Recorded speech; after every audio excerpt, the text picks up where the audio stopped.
the ancient world, people placed heavy stones on the graves of their dead, so their souls would not wander and afflict the living. I hope this poor girl was dead before he started carving on her like that.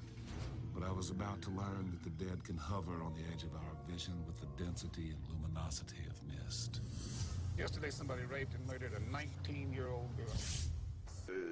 Dès que j'ai écouté la musique de Trois enterrements, j'ai immédiatement eu envie de travailler avec la personne qui avait composé ce score. Ça a été un choc formidable, qui m'a rappelé des chocs que j'avais eus avec Jerry Goldsmith. Et comme je pensais à un film américain, j'ai tout de suite dit au producteur, à Michael Fitzgerald, que je voulais Beltrami, et que je voulais le rencontrer très vite, même avant même qu'on ait terminé le scénario. Et je crois qu'on l'a rencontré, alors qu'on était en train d'écrire le scénario qu'on a... Peut-être qu'on avait déjà fait une première version, je ne suis même pas sûr.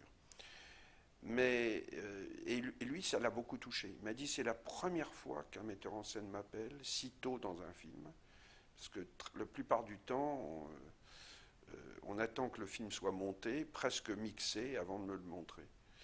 Et là, c'est formidable, parce que je vais pouvoir faire des recherches. Donc il est allé à ses frais étudier l'histoire de la musique en Louisiane, les instruments, trouver des musiciens qui pouvaient jouer de certains instruments, comme le washboard et tout ça et tout. Et on a parlé ensemble à plusieurs reprises de ce que devait être la musique de ce film. Mais j'avais très peu de disques avec moi là-bas aux États-Unis. J'avais pas le...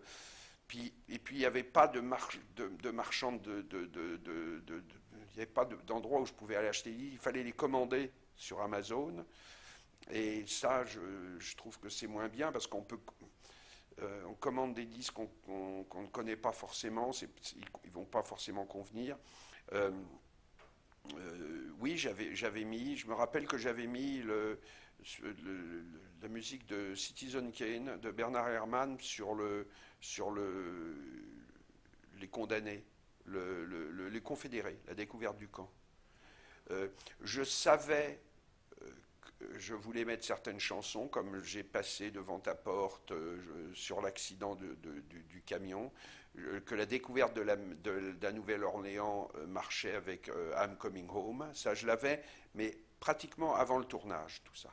Je sais qu'on a utilisé une musique de Morricone à un moment pour la scène finale, qui a été après remplacée par la musique de Beltrami.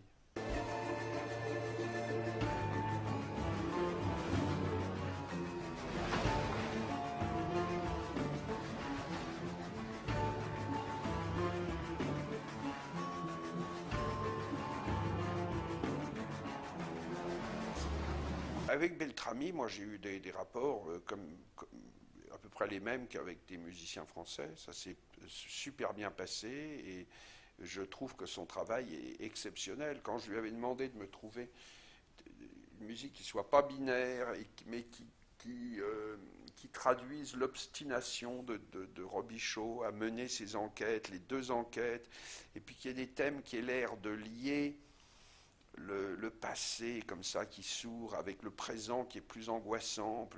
Je trouve que ça, il l'a réussi formidablement.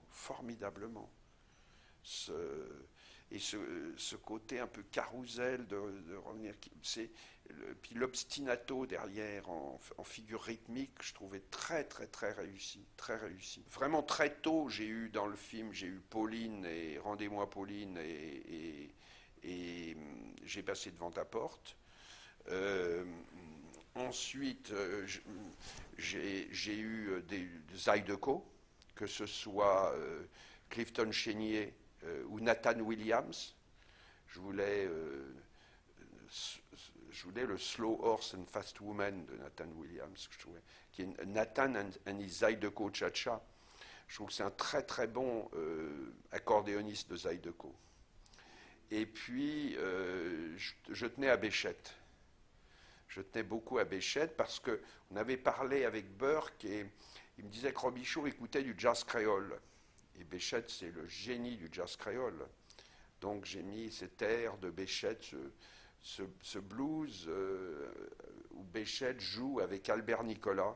Tous les deux se répondent de manière formidable, et je trouvais que c'était les deux voix du soprane et de la clarinette là, me font penser au dialogue qui va suivre entre Robichaud et Mary Steenburgen et Bootsy.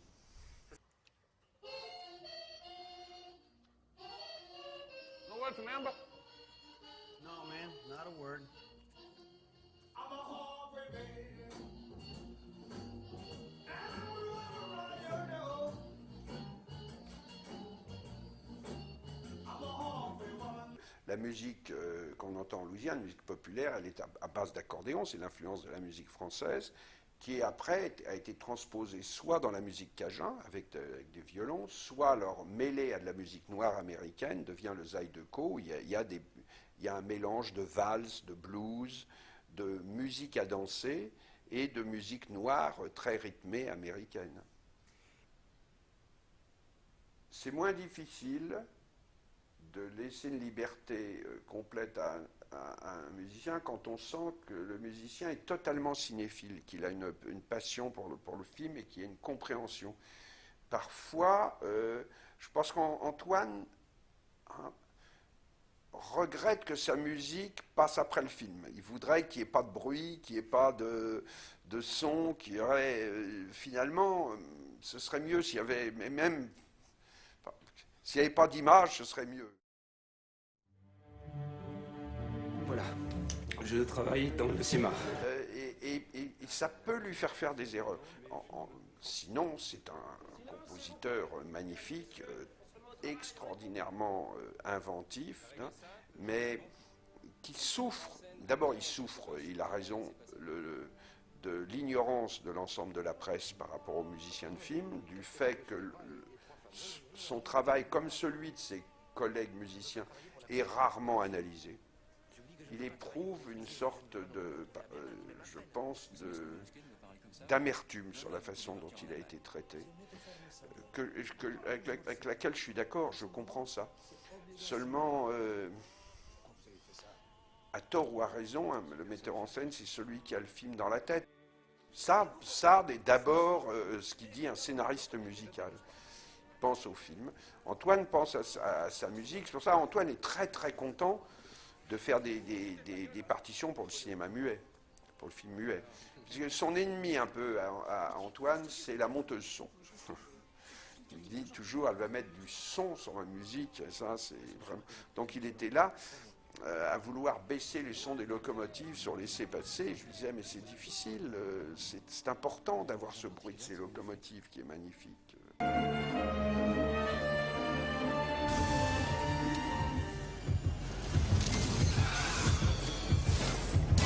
Alors Beltrami, lui, je trouve qu'il a une forme de candeur, d'enthousiasme. Son grand maître, c'est Jerry Goldsmith.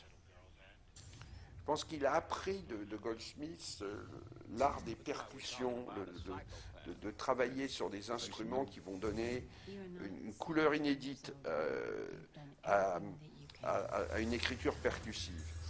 Là, par exemple, dans ce film, il a pas mal utilisé l'accordéon, mais pas sur la mélodie, sur le souffle, pour tout d'un coup créer des dissonances, donner l'impression qu'il y a quelqu'un qui court, que il y a l'épuisement de quelqu'un, là, comme ça. Et ça, c'est formidable, formidable, formidable.